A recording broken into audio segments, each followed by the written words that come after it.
Өнөөдөр Монгол улсад 1575 баг бай. 330 суманд. За энэ багуудад 44 л одоо баг сургуультай. Тэгэхээр нэг зүйлийг анзаарах хэрэгтэй. Баг сургууль. Тэгэхээр Монгол улс 1-ээс 12 дугаар ангийг нэг сургууль дээр сургаад ирсэн нь бол зарим тал дээрээ дэвшилттэй ч зарим тал дээрээ энийг зайлшгүй салгах шаардлага.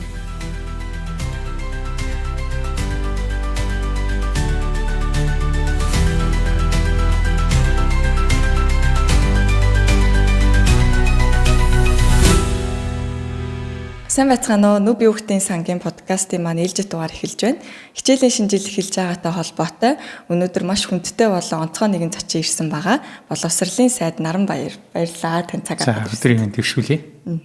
За ярилцлага илүү хувь хүн талаас нь эхлэе гэж бодож байна. Таны ажил амьдралын карьер ер нь боловсролын салбарыг яагаад сонгож ажиллах болсон бэ? Мөн нийтийн албатай төрийн албанд яагаад ажиллах болсон шалтгаанаа ярьж өгвөл. За би 2000 онд сургууль төгссөн их сургуулаа. За олон улсын харилцааны мэргэжилтэй. За тэгээд тухайн үедээ бол төрийн албанд орж ажиллаад ингээд ажил амьдралын хангараа эхлүүлж исэн. 2012 онд Улаанбаатар хотын нэгэн хувийн сургууль, за шинэ Монгол сургуульд захирлын гүйцэтгэх захирлын ажлыг хүлээж авч ажиллаад 8 жил ажилласан намайг боловсролын хүн болгосон. 2020 онд ажлаа бүрэн хүлээлгэж өгөөд за 20 оноос улс төрд орж нийслэлийн иргэдийн төлөөлөгчдийн хурлын төлөөлөгчөөр ажиллаж байгаа. Ингэхдээ бас хүний хөгжлийн хорвоог даргалж ийсэн. Боловсролтойгоо хойр явж ийсэн. За тэгээд 20 оноос хойш 24 он хүртэл нийслэлийн иргэдийн төлөөлөгчдийн хурлын төлөөлөгчөөр ажилласны хараараа 24 оны сонгуульд бас хүн намаас Баян зүрх дүүрэгт нэр дэвшээд за улсын хурлын гишүүн болж за хүн нам, ардчилсан нам, Монгол ардын нам хамтарсан засгийн газар байгуулсан. Ингэхээр хүн намаас сонгогдсон улсын хурлын гишүүний хувьд боловсролын сайд гэсэн албан тушаалыг хүлээж аваад за өнөөдөр хүртэл ажиллаж байна. Энэ жилийг бас нөгөө боловсролын жил гэд зарласан байгаа. Тэгээ энэ сэдвийн хүрээнд ер нь яамны зүгээс ямар гол ажлуудыг төлөвлөсөн байгаа вэ? Ер нь энэ сэдвийн хүрээнд юу хийнэ гэж төлөвлөж байгаа вэ? За ер нь бол боловсролыг дэмжих жил нэгдүгээрт боловсролын чанарын асуудал. Энэ чанарын асуудлыг бол багшийн чанартай шууд холбож ойлгох хэрэгтэй. Хөтөлбөрийн чанартай, сургагчийн чанартай шууд холбож ойлгох хэрэгтэй. Тэгэхээр хөтөлбөрийн шинжилэл эд явж байна.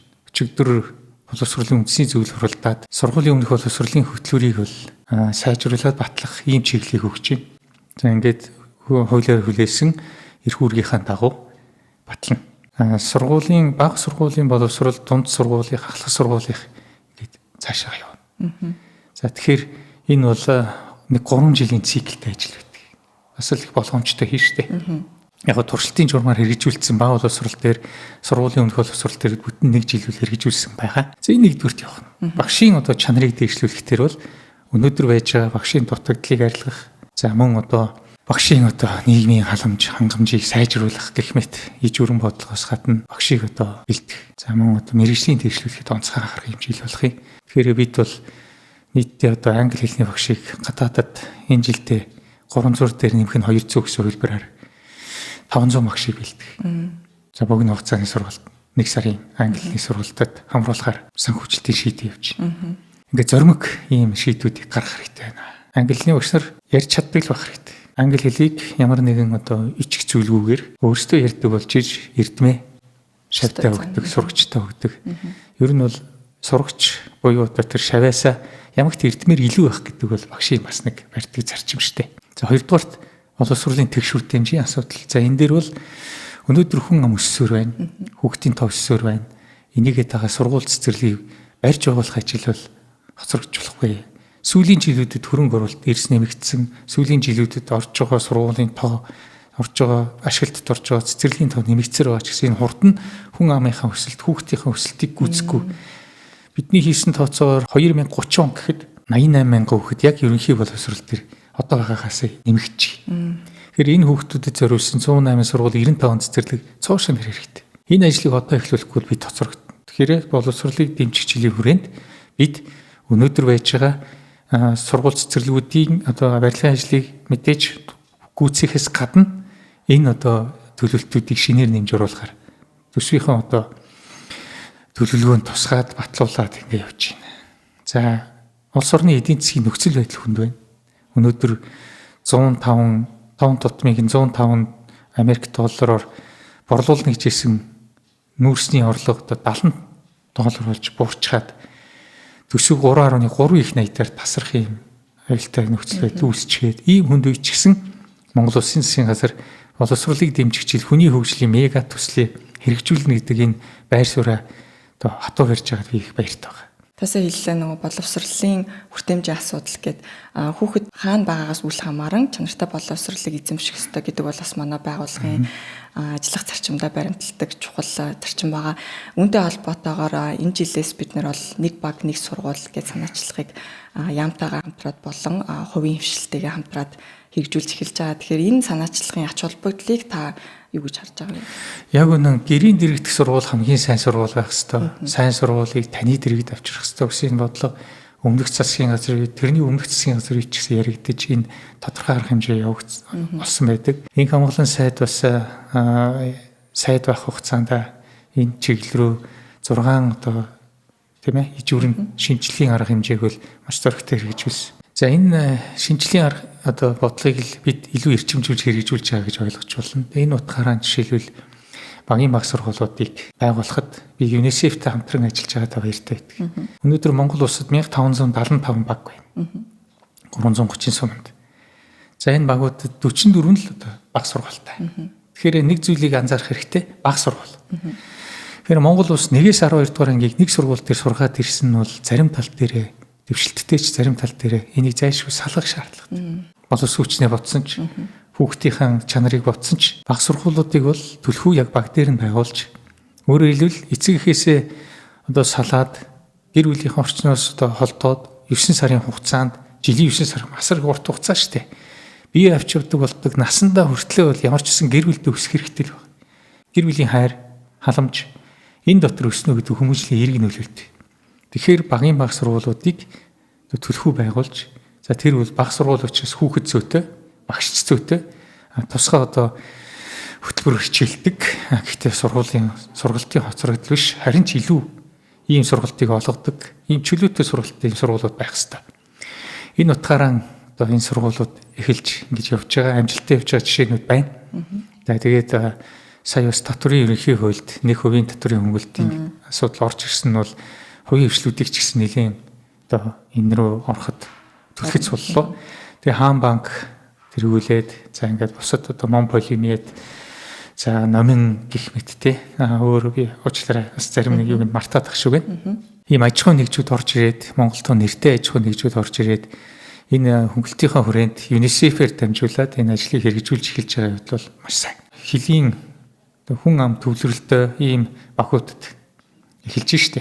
Жишээлбэл энэ ховдын үинч одоо увсын боршоогийн бомтод тийм ээ. Ингээд нэгд хүн амын төвлөрөл ихтэй одоо аслагдсан. За тэгээд тэнд баг сургуулийн хэрэгцээ юм их үед бол бид байгуулах хэрэгтэй. Энийг хийгээ явж байна. Энэ ажил ингээд амжилттай яваад ирэх юм бол өмнө байгаа тэр 44 сургууль дээр энэ шинэ маягийн хэв загварын сургуулиуд нэмэгдээд ингээд явж эхлэхээр аянда орон нутагч гэсэн анхаарал ирэх болов гэсэн ийм бодолтой байна. Орон нутгийн засаг захиргааны нэгжүүд ялангуяа засаг дарга нарын нэгс дэмжиж байгаа баяртай байна. За хил хамгаалах ерөнхий газар маш их дэмжиж байгаа бас баяртай байна.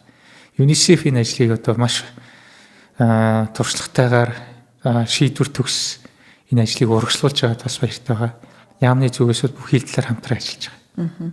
Тасаа хэллээ нөгөө аяндаа ингээд шин санаачлагыг эхлүүлэхээр аяндаа одоо орон нутгийн удирдлагууд ингээд дэмжиж цааш нь аваад явна гэдэг энэ бас их чухал санаа. Манай байгууллага бол таблеттай багш хөтөлбөр гэдэг олон ийм одоо нэг хиймэл оюун ухаанд олон нийтийн цахим мэдээллийн ажилтнууд гэдэг ингээд ийм шин санаачлагуудыг их хэрэгжүүлж өнгөрсөн хугацаанд болон одоо яамтайгаа хамтарч ажилладаг л та. Тэгэхээр энэ дээр нөгөө нэг ийм шинээр гарч ирсэн санаачлагуудыг цааш нь яг ингээд нөгөө аваад явах доктортой байдлыг хангах гэдэг бас нэг үр дүнд нь маш их нөлөөлнөтэй. Энэ дээр та энэ юу гэж боддог вэ? Ер нь энэ доктортой байдлыг хангахад яамны зүгээс бас ямар бодлого байна? За ингээд сургууль байгуулж болно. Нөөх нь балгас болж болохгүй шүү дээ. Тэр нь эзэнтэй байх хэрэгтэй. Эзэн хүүхэд. Эцэг эхчүүд, багш нар. Тэр энэ болгоныг авч явах хувьсах зардлын дэмжлэг, энэ болгоныг авч явах төсвийн дэмжлэгийг бол яамнаас хийгээд явна. Хүүхэд болгон өөрийнхөө гэртээ ойр сургууль сурах энэ бодлого бол хамгийн зөв бодлого. Мөн одоо PISA дээр сургалтын чанарыг дээшлүүлэхэд өгсөн зөвлөмж төр энд байгаа шүү дээ. Тэгэхээр энэ үүдийг хэрэгжүүлж байна гэсэн үг. Түүний зэрэгцээ яг ингээд тухайн багийн засаг дарга, за мөн тухайн сумын засаг дарга, аймгийн засаг дарга нар энд өөрөө ингээд оролцоод явна гэдэг бол үйлчлэгийг иргэндээ илүү ойр болгож хэлж байна гэсэн үг. Боловсролыг бид эрхэмлж дэмжснээрээ улс орны тусгаар тогтнол.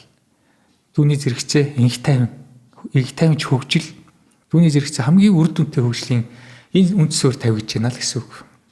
Боловсрол өндөртэй ард түмэн аз жаргалын индекс рээч өндөр байдаг. Боловсрол өндөртэй ард түмний дундаж наслалч өндөр байдаг. Боловсрол хөгжил өндөртэй ард түмний хүний хөгжлийн индекс аяндаа өснө. Тэгэхээр ийм бодлогын зөв цикл рүү, зөв өсөлт рүү орох юм үндсөөр учраас энд онцгой харж байгаа.